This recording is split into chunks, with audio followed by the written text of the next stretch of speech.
Hello everyone, এটা হচ্ছে ব্যাকটেরিয়ার ফার্স্ট ক্লাস।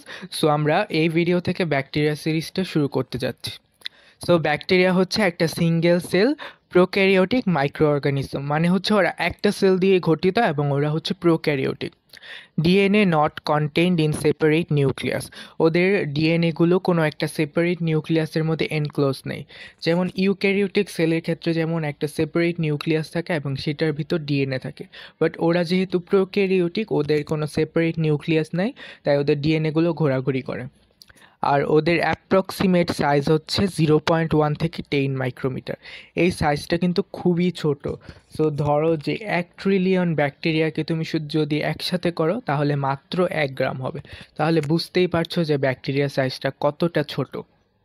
সো এইবার আমরা পড়ব মরফোলজি।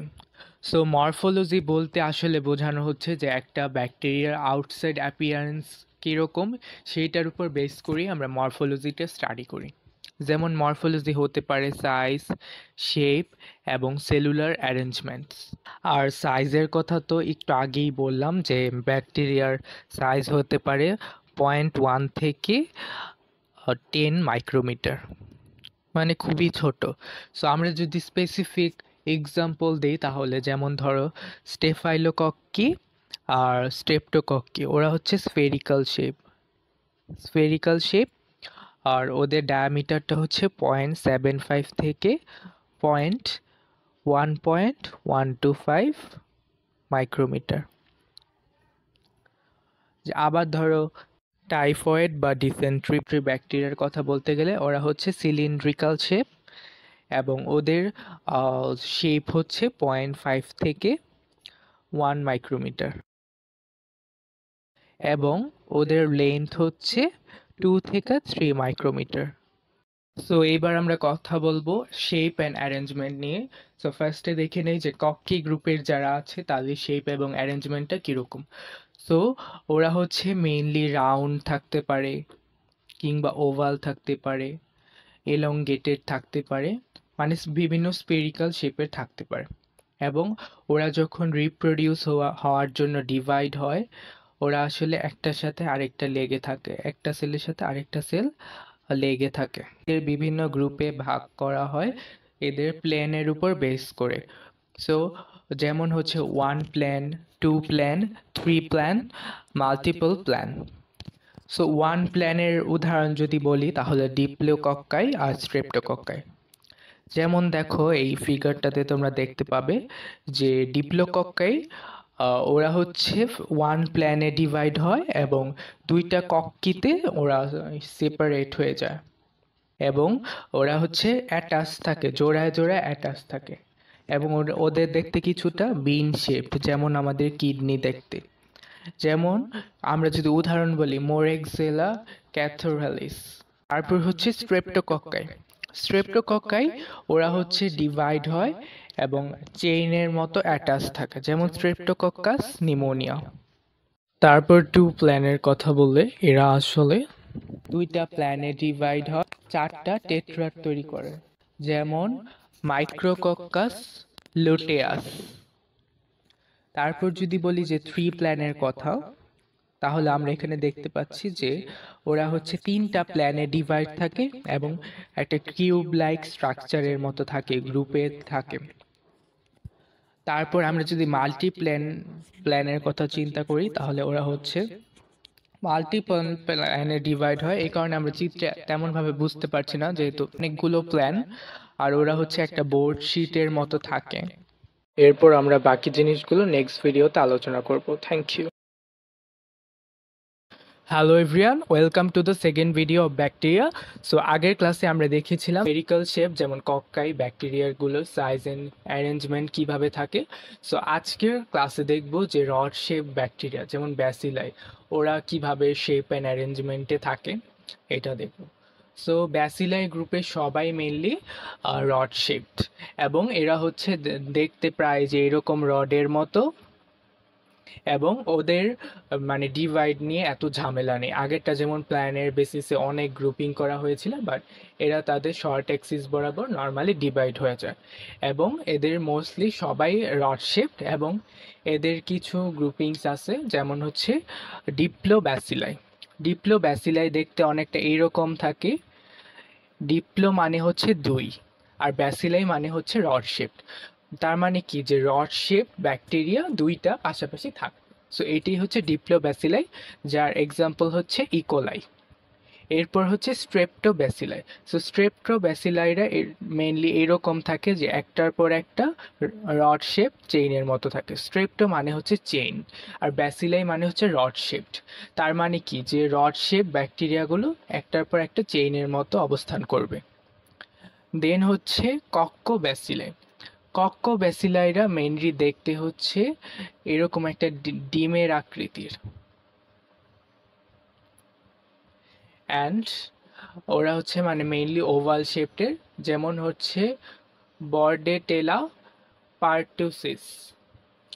তারপর হচ্ছে প্যালিসেড। প্যালিসেডরা মেইনলি এরকম থাকে,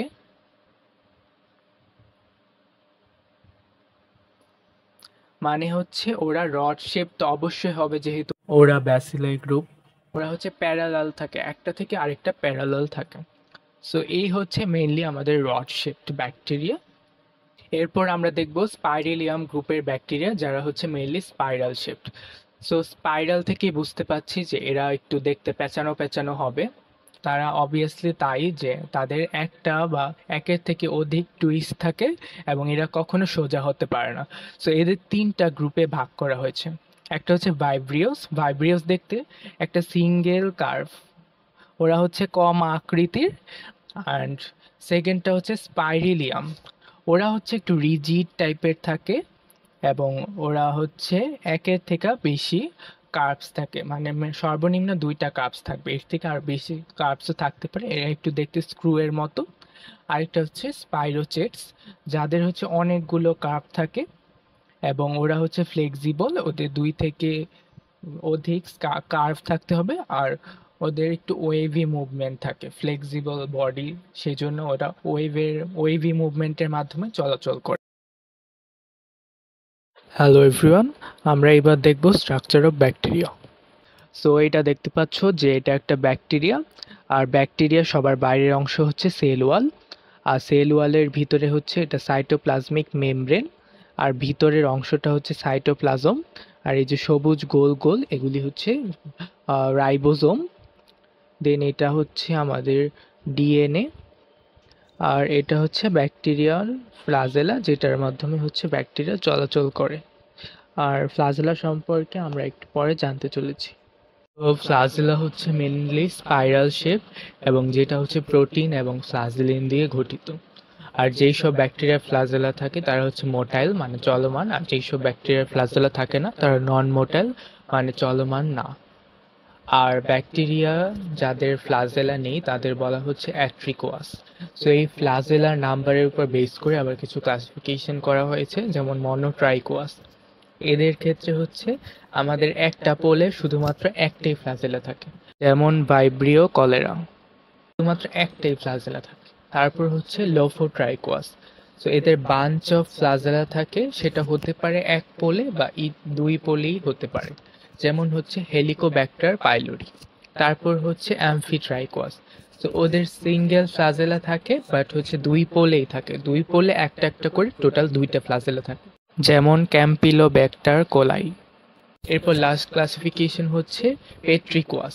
সো এদের ফ্লাজেলা হচ্ছে হোল বডি জুড়েই ডিস্ট্রিবিউটেড থাকে, যেমন হচ্ছে E. coli. Hello everyone, welcome to the new video.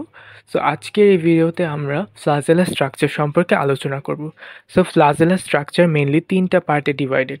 So the first one is basal body, the second one is helical filament, and the third one is hook like structure.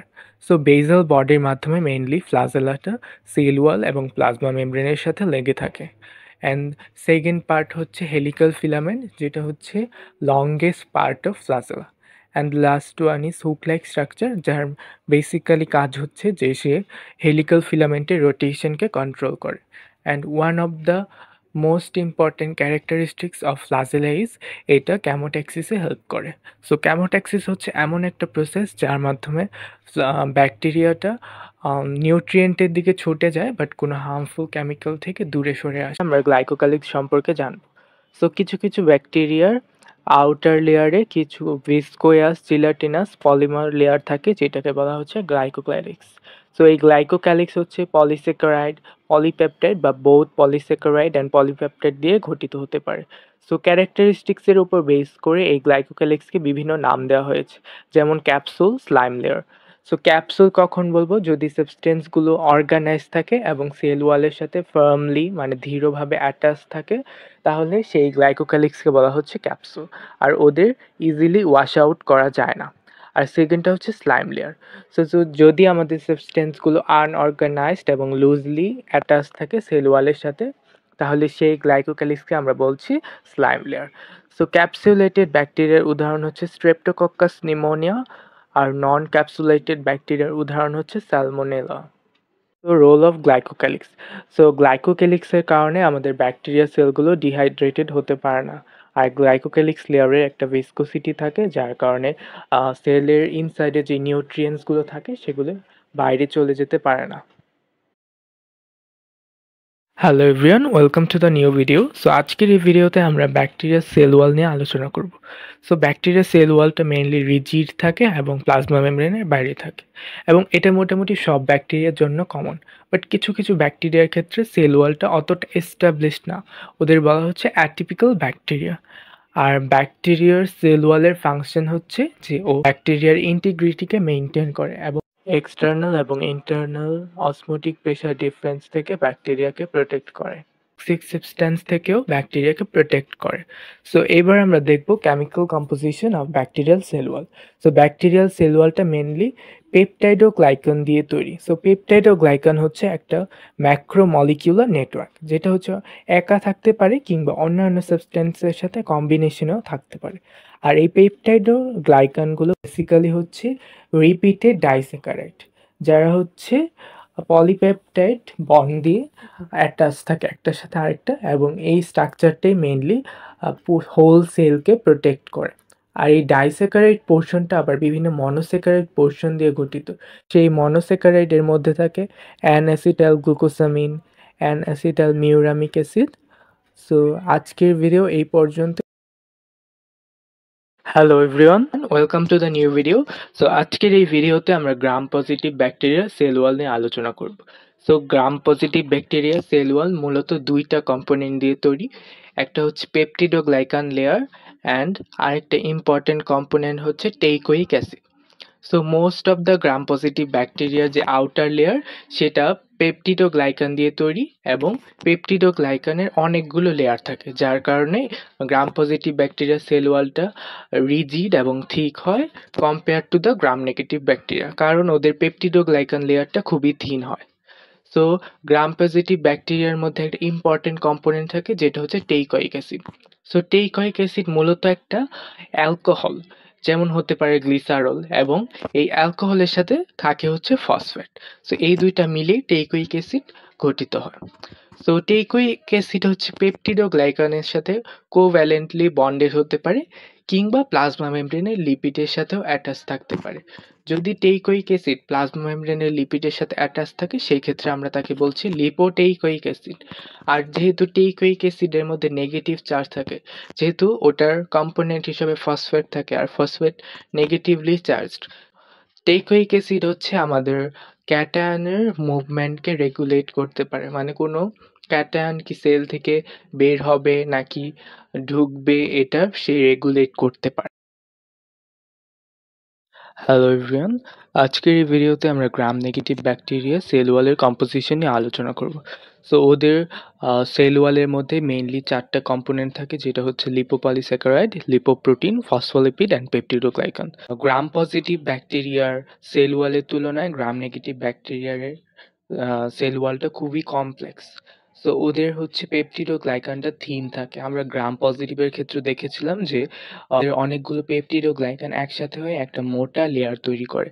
But গ্রাম নেগেটিভের ক্ষেত্রে পেপটিডোগ্লাইকানের লেয়ারটা খুবই thin থাকে, এবং হচ্ছে ওরা plasma মেমব্রেনের পরে থাকে এবং ওদের মাঝখানে একটা পেরিপ্লাজমিক স্পেস থাকে। আর এই পেরিপ্লাজমিক স্পেসটাও গ্রাম নেগেটিভ ব্যাকটেরিয়ার গ্রাম পজিটিভ ব্যাকটেরিয়া থেকে অনেকটাই আলাদা, এবং এটার সাইজ রেঞ্জ হতে পারে 1 ন্যানোমিটার থেকে 71 ন্যানোমিটার। এবং ওদের সবচেয়ে বাইরের মেমব্রেনটা হচ্ছে লিপোপলিস্যাকারাইড, যেটার মধ্যে বিভিন্ন ফসফোলিপিড, প্রোটিন এবং লিপোপ্রোটিন থাকে, যেগুলো পেপটিড ও গ্লাইকানের সাথে লেগে থাকে।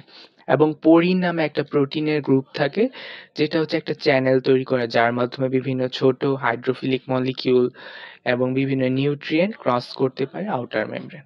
আর এই লিপোপলিস্যাকারাইড কিন্তু গ্রাম নেগেটিভ ব্যাকটেরিয়ার একটা ইম্পর্টেন্ট ক্যারেক্টারিস্টিক্স।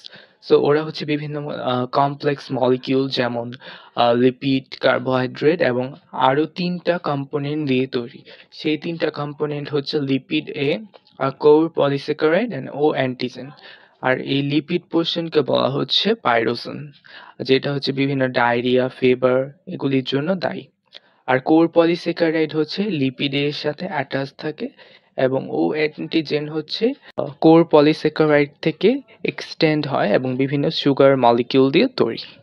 সো আজকের ভিডিও এই পর্যন্তই, দেখা হবে নেক্সট ভিডিওতে।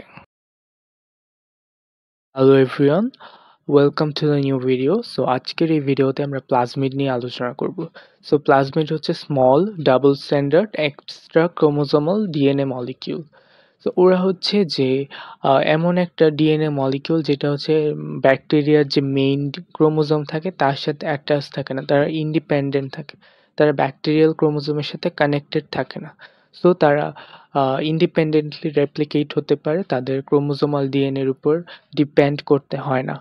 আর এই প্লাজমিডগুলো প্লাজমা মেমব্রেন প্রোটিনের সাথে অ্যাসোসিয়েটেড থাকে, এবং একটা প্লাজমিডে সাধারণত 5 থেকে 100টা জিন থাকতে পারে। আর ওরা ব্যাকটেরিয়াল সার্ভাইভালের জন্য তো অতটা ক্রুশিয়াল না।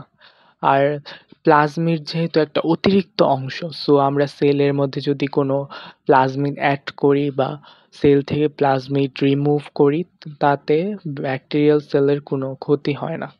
আর এই প্লাজমিডের মধ্যে বিভিন্ন জিন থাকতে পারে যারা বিভিন্ন কাজ করে, যেমন antibiotic resistance, tolerance to toxic metal, production of toxin, synthesis of different type of enzymes, etc. So যেহেতু প্লাজমিড হচ্ছে এক্সট্রা একটা অংশ, সো আমরা এক ব্যাকটেরিয়া থেকে আরেক ব্যাকটেরিয়া ইজিলি প্লাজমিড ট্রান্সফার করতে পারি। সো এটা বায়োটেকনোলজিতে খুবই হিউজ পরিমাণে ব্যবহার করা হয় বিভিন্ন এনজাইম তৈরিতে, যেমন ইনসুলিন তৈরিতেও কিন্তু প্লাজমিড ইউজ করা হয়। আর প্লাজমিড হচ্ছে 2 ধরনের, একটা হচ্ছে সার্কুলার প্লাজমিড, একটা লিনিয়ার প্লাজমিড। ওই সার্কুলার প্লাজমিড তোমরা ফিগারে দেখতেই পাচ্ছ, গোল একটা ফিগার। আর লিনিয়ার প্লাজমিড হচ্ছে লম্বা থাকে। So that's all, thank you. Hello everyone, welcome to the new video. So আজকের এই ভিডিওতে আমরা ব্যাকটেরিওলজিক্যাল মিডিয়া নিয়ে আলোচনা করব। সো ব্যাকটেরিওলজিক্যাল মিডিয়া অনেক ধরনের হতে পারে, যেমন হচ্ছে chemically defined media, complex media, selective media, differential media, combination of selective and differential media and enrichment culture. So এই মিডিয়াগুলো নিয়েই আজকের ভিডিওতে আমরা আলোচনা করব। So firstly chemically defined media. So chemically defined মিডিয়াতে আমরা এক্সাক্ট কেমিক্যাল কম্পোজিশনটা জানি, আমাদের জানা থাকে এক্সাক্ট কেমিক্যাল কম্পোজিশনটা। আর এটা খুবই মিনিমাল একটা মিডিয়া, এটা বিভিন্ন ব্যাকটেরিয়াল জেনেটিক্স এক্সপেরিমেন্টে ইউজ করা হয়। আর এটার মধ্যে খুবই মিনিমাম নিউট্রিয়েন্ট দেওয়া হয়, মানে যতটুকু দরকার হয় যে একটা ব্যাকটেরিয়ার কলোনি গ্রো করানোর জন্য, ঠিক ততটুকুই নিউট্রিয়েন্টস দেওয়া হয়। এরপর হচ্ছে কমপ্লেক্স মিডিয়া। সো কমপ্লেক্স মিডিয়ার মধ্যে হচ্ছে আমরা এক্স্যাক্ট কেমিক্যাল কম্পোজিশনটা জানি না। তো কেমিক্যালি ডিফাইন্ডের মধ্যে যেমন আমরা জানতাম এক্স্যাক্ট কম্পোজিশনটা, বাট কমপ্লেক্সের ক্ষেত্রে সেটা আমরা জানি না। তো এখানে বিভিন্ন প্ল্যান্ট এবং অ্যানিম্যাল এক্সট্র্যাক্টস ইউজ করা হয়, যেমন হতে পারে মিল্ক প্রোটিন বা সয়াবিন, এই ধরনের জিনিসপত্র ইউজ করা হয়। এরপর হচ্ছে একটা মোস্ট ইম্পর্টেন্ট মিডিয়া, যেটা হচ্ছে selective media. So selective media আমরা কখন ইউজ করব? সো ধরো যে আমরা চাচ্ছি কোনো একটা স্পেসিফিক অর্গানিজমসকে গ্রো করানোর জন্য, বাট আমাদের যেই নমুনাটা সেটার মধ্যে তো শুধু ওই ব্যাকটেরিয়াটাই নেই, অনেক প্রজাতির অনেক ধরনের ব্যাকটেরিয়া আছে। সো আমরা যখন চাই যে একটা স্পেসিফিক টাইপের ব্যাকটেরিয়াকে আমরা গ্রো করাবো, আর বাকি যেই সব স্পেসিসের অর্গানিজমসগুলো আছে তাদের হচ্ছে ইনহিবিট করে দেবো, তখন আমরা সিলেক্টিভ মিডিয়া ইউজ করি। সো ধরো কোনো একটা ব্যাকটেরিয়া হচ্ছে সুগার পছন্দ করে এবং আমরা চাচ্ছি ওই ব্যাকটেরিয়াকে গ্রো করানোর জন্য। সো আমরা কার্বন সোর্স হিসেবে মিডিয়াতে শুধুমাত্র সুগার দেব। সো যারা সুগার পছন্দ করে শুধু তারাই বেঁচে থাকবে, আর বাকিদের ইনহিবিট করার জন্য আমরা বিভিন্ন ডাই, মানে হচ্ছে ডাই বলতে বিভিন্ন কালার, তারপর হচ্ছে অ্যান্টিবায়োটিক বা স্পেসিফিক কোনো ইনহিবিটর ইউজ করব, যাতে অন্যান্য যেই সব অর্গানিজমস আছে তাদের হচ্ছে মেটাবলিজম বা এনজাইম সিস্টেমের উপর এফেক্ট পড়ে এবং তার ইনহিবিটেড হয়ে যায়। সো একটা উদাহরণ বলি, ধরো যে একটা ব্যাকটেরিয়া হচ্ছে একটা সার্টেন অ্যান্টিবায়োটিক রেজিস্ট্যান্স এবং আমরা চাচ্ছি যে ওই ব্যাকটেরিয়াকে গ্রো করানোর জন্য। সো আমরা মিডিয়ার মধ্যে ওই অ্যান্টিবায়োটিকটাই দিয়ে দিব। সো যারা সেটা রেজিস্ট্যান্স, সো তারা ইজিলি বেঁচে থাকবে, বাট যারা রেজিস্ট্যান্স না তারা ইনহিবিটেড হয়ে যাবে। সো এইভাবেই আমরা আমাদের কাঙ্ক্ষিত ব্যাকটেরিয়াকে কালচার করতে পারবো। এরপর হচ্ছে ডিফারেন্সিয়াল মিডিয়া। সো ডিফারেন্সিয়াল মিডিয়ার মধ্যে ওই আগেরটার মতোই যে আমরা স্পেসিফিক একটা মাইক্রো অর্গানিজমসকে ডিস্টিংগুইশ করার জন্য এটা ইউজ করি, বাট এটা একটু অন্যভাবে। এটা আমরা কিভাবে ডিস্টিংগুইশ করি সেটা হচ্ছে কলোনি অ্যাপিয়ারেন্সের উপর। মানে ধরো কোনো ব্যাকটেরিয়ার কালার বা শেপ বা গ্রোথ প্যাটার্ন, এই জিনিসগুলোকে ফলো করে আমরা কোনো একটা ব্যাকটেরিয়াকে ডিস্টিংগুইশ করি এই ডিফারেন্সিয়াল মিডিয়াতে। ওদের মেনলি বায়োকেমিক্যাল ক্যারেক্টারিস্টিক্সটাই দেখা হয়, এখানে প্রাধান্য দেওয়া হয়। সো আমরা এখানে হচ্ছে বিভিন্ন ইন্ডিকেটরস ইউজ করি, যেমন phenol red, neutral red, methylene blue, এইসব ইন্ডিকেটর ইউজ করি যাতে কালার দেওয়ার কারণে আমরা হচ্ছে এটা ভালোভাবে দেখতে পারবো। মানে ব্যাকটেরিয়া তো এমনি অনেক ছোট, সো আমরা যদি কালার করি জিনিসটা কালারফুল হবে, সো আমরা আরও ভালোভাবে দেখতে পারবো। মেনলি এই কারণেই দেওয়া হয়।